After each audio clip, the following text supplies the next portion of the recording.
कहते हैं कुछ जगह सिर्फ देखी नहीं जाती, उन्हें महसूस किया जाता है। वृंदावन भी उन्हीं जगहों में से एक है। एक ऐसी धरती जहां सुबह की पहली घंटी से लेकर रात की आखिरी आरती तक एक ही नाम गूंजती है, राधे राधे।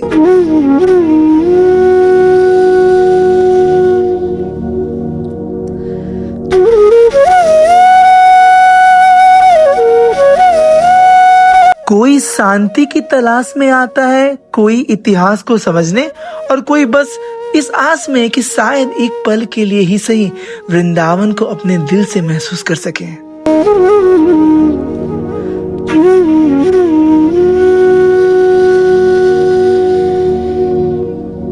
इस यात्रा में हम सिर्फ मंदिरों के दर्शन नहीं करेंगे, हम उन कहानियों को जानेंगे जिन्होंने वृंदावन को सिर्फ एक शहर नहीं बल्कि आस्था, प्रेम और कृष्ण की लीलाओं का अमर धाम बना दिया है। हमारी वृंदावन यात्रा की शुरुआत होती है उस मंदिर से जिसने हरे कृष्ण महामंत्र को दुनिया के हर कोने तक पहुंचाने में महत्वपूर्ण भूमिका निभाई। ये है इस्कॉन कृष्ण बलराम मंदिर। 1975 में श्रीला एसी भक्ति वेदांता स्वामी प्रभुपाद ने इस मंदिर की स्थापना की। उनका सपना था कि वृंदावन की भक्ति और श्री कृष्ण का संदेश सिर्फ भारत तक सीमित न रहे बल्कि पूरी दुनिया तक पहुंचे। आज यहाँ हर दिन अनेक देशों से लोग आते हैं और एक ही महामंत्र में जुड़ जाते हैं। मंदिर के अंदर कदम रखते ही माहौल बदल जाता है। घंटियों की धुन, मृदंग की ताल और हरे कृष्ण महामंत्र की गूंज मिलकर ऐसा अनुभव कराती है जो सिर्फ देखना नहीं महसूस किया जा सकता है।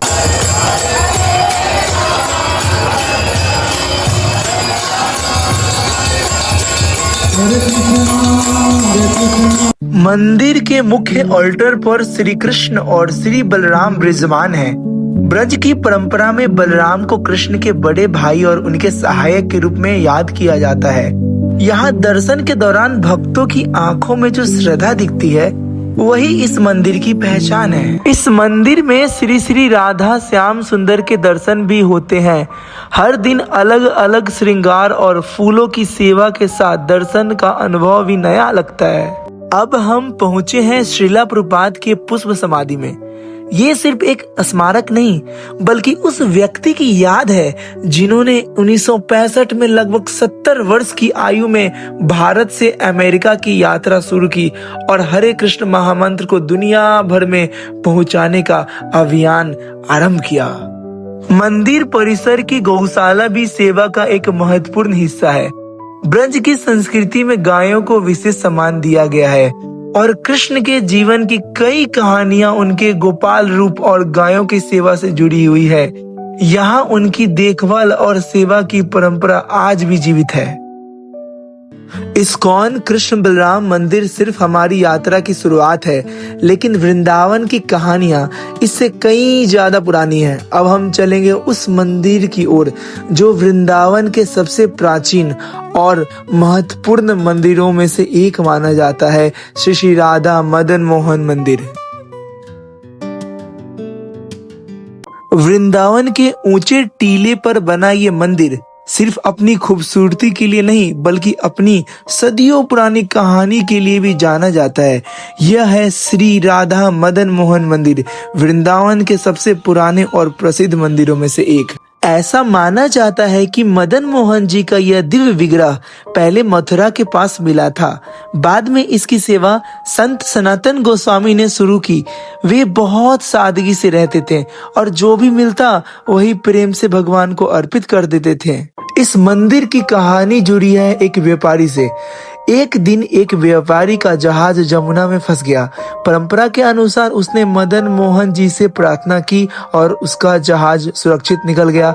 कृतज्ञता में उस व्यापारी रामदास कपूर ने इस भव्य मंदिर का निर्माण करवाया। मदन मोहन मंदिर से कुछ ही दूर यमुना के किनारे स्थित है कालिया दह। आज ये जगत शांत नजर आती है, लेकिन भगवत पुराण के अनुसार कभी यही श्री कृष्ण की सबसे अद्भुत बाल लीलाओं में से एक हुई थी। परंपरा में माना जाता है कि इस स्थल पर एक कदम वृक्ष था। जब यमुना का यह हिस्सा कालिया नाग के जहर से दूषित हो गया और ब्रज के लोग भय में जीने लगे, तब श्री कृष्ण इस कदम वृक्ष पर चढ़े और बिना किसी डर के यमुना में छलांग लगा दी। कथा के अनुसार कालिया नाग ने कृष्ण को अपनी कुंडलियों में जकड़ लिया। यह देखकर ब्रज के लोग घबरा गए, लेकिन कुछ ही पल बाद कृष्ण उसकी पकड़ से बाहर निकले और उसके फनों पर नृत्य करने लगे। हर कदम के साथ कालिया का अहंकार टूटने लगा। अंत में उसकी पत्नियों ने कृष्ण से दया की प्रार्थना की। कृष्ण ने कालिया को जीवन दान दिया और यमुना छोड़कर चले जाने का आदेश दिया। ऐसे माना जाता है कि इसके बाद यमुना का जल फिर से शांत और पवित्र हो गया। कालिया दाह की लीलाएं हमें श्री कृष्ण के साहस का दर्शन कराती है, लेकिन वृंदावन सिर्फ वीरता की कहानियों से ही नहीं, बल्कि प्रेम और भक्ति की गहरी भावनाओं से भी जुड़ा हुआ है। कालिया दाह से कुछ ही कदम आगे स्थित है इमली तला, जहां से एक और अद्भुत अध्याय शुरू होता है। परंपरा के अनुसार इस इमली के वृक्ष के नीचे चैतन्य महाप्रभु अक्सर बैठकर श्री कृष्ण के विरह में भजन और ध्यान किया करते थे। कहते हैं कि कृष्ण प्रेम में डूबे हुए उनके अश्रु इस भूमि को और भी पवित्र बना देते थे। मंदिर के गर्भगृह में श्री श्री राधा कृष्ण और श्री श्री गौर निताई के दिव्य दर्शन होते हैं।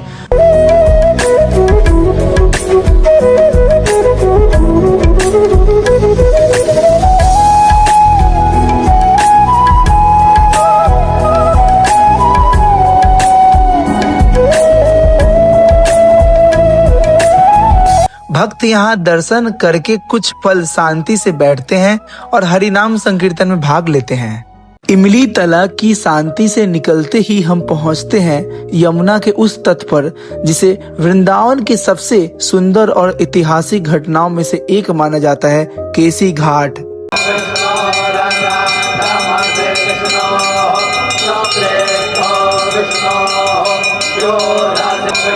भगवत पुराण के अनुसार कंस ने श्री कृष्ण को मारने के लिए केसी नाम का एक शक्तिशाली घोड़े के रूप वाले असुर को वृंदावन भेजा।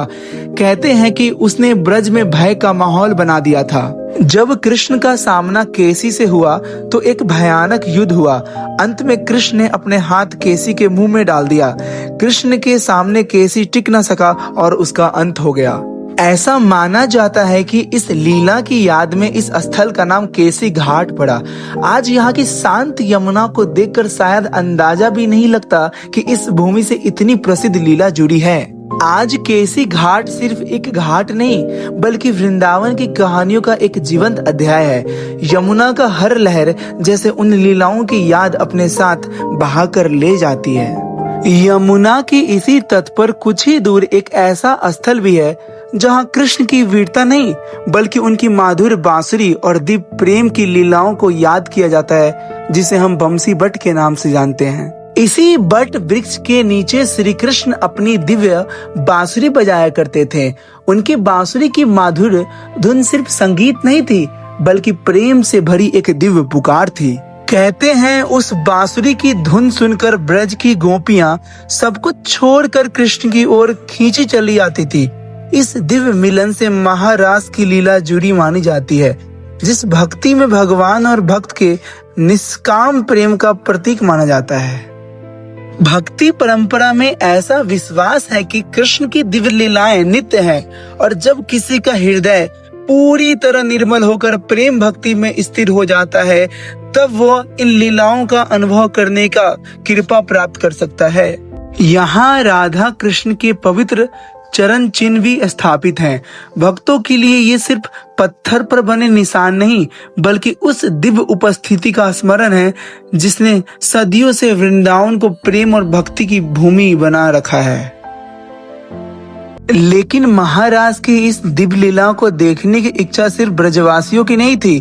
परंपरा के अनुसार भगवान शिव भी इस अद्भुत लीला का दर्शन करना चाहते थे, और इस इच्छा ने उन्हें वृंदावन के एक ऐसे स्थल तक पहुंचाया जिसे आज हम गोपेश्वर महादेव मंदिर के नाम से जानते हैं। परंपरा के अनुसार जब भगवान श्री कृष्ण महारास करने वाले थे तब भगवान शिव के हृदय में भी उस दिव्य लीला का दर्शन की इच्छा जगी, लेकिन महारास में बिना गोपी भाव के प्रवेश संभव नहीं था। कथा के अनुसार योग माया की कृपा से भगवान शिव ने गोपी रूप धारण किया और तब उन्हें महाराज के दर्शन प्राप्त हुए। इस लीला के बाद उन्हें गोपेश्वर महादेव के नाम से जाना गया। महादेव का आशीर्वाद लेकर अब हम पहुंचते हैं वृंदावन के सबसे अद्भुत मंदिरों में से एक। ये सिर्फ अपनी प्राचीन परंपरा के लिए ही नहीं बल्कि एक ऐसी दिव्य घटना के लिए भी प्रसिद्ध है जिसे आज भी भक्त चमत्कार के रूप में याद करते हैं। ये है श्री राधा रमन मंदिर। रोज हजारों भक्त यहाँ दर्शन के लिए आते हैं, लेकिन इस मंदिर की सबसे बड़ी विशेषता इसका इतिहास है। परंपरा के अनुसार श्री गोपाल भट्ट गोस्वामी के पास एक शालिग्राम शिला थी जिसकी वो रोज प्रेम से सेवा करते थे। एक दिन उनके हृदय में इच्छा हुई कि काश वे भी अन्य मंदिरों की तरह अपने ठाकुर जी को सुंदर वस्त्र और आभूषण पहना पाते। अगली सुबह जब उन्होंने अपनी शालिग्राम शिला के दर्शन किए तो भक्ति परंपरा के अनुसार वही शालिग्राम एक दिव्य विग्रह के रूप में प्रकट हो चुके थे। इसी दिव्य स्वरूप को आज हम श्री राधा रमन जी के नाम से जानते हैं। अब हम बढ़ते हैं एक और ऐसी मंदिर की ओर जो 6 गोस्वामियों की अमूल्य विरासत को आज भी अपने अंदर समीटे हुए है, श्री राधा दामोदर मंदिर। 16वीं शताब्दी में श्री जीव गोस्वामी द्वारा स्थापित राधा दामोदर मंदिर वृंदावन के सबसे महत्वपूर्ण मंदिरों में से एक माना जाता है। आज भी दुनिया भर से भक्त यहाँ दर्शन के लिए आते हैं। मंदिर के गर्भगृह में श्री राधा दामोदर जी का दिव्य दर्शन होता है। भक्तों के लिए ये दर्शन प्रेम, सेवा और समर्पण के अनुभव कराते हैं।